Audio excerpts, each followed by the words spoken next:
patuloyin siya ko ng kalangitan at lahat ng sanlibutan, manabay na magdiwang at magawitan. Isaya 6:6-7. Sa atin ay ipinanganak ang isang bata, sa atin ay ibinigay ang isang anak na lalaki, at ang pamamahala ay maaatang sa kanyang balikat, at ang kanyang pangalan ay tatawaging Kamanghamanghang Tagapayo, Makapangyarihang Diyos, Walang Hanggang Ama, Prinsipe ng Kapayapaan.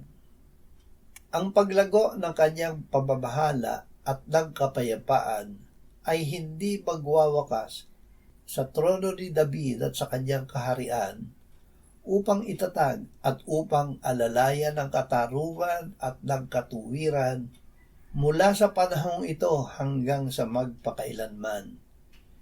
Isasagawa ito ng sigasig ng Panginoon ng mga hukbo.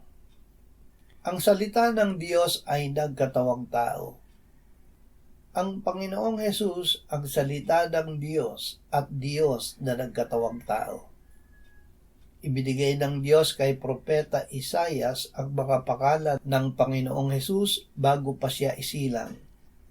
Kamanghamanghang Tagapayo, Makapangyarihang Diyos, Walang Hanggang Ama, Prinsipe ng Kapayapaan.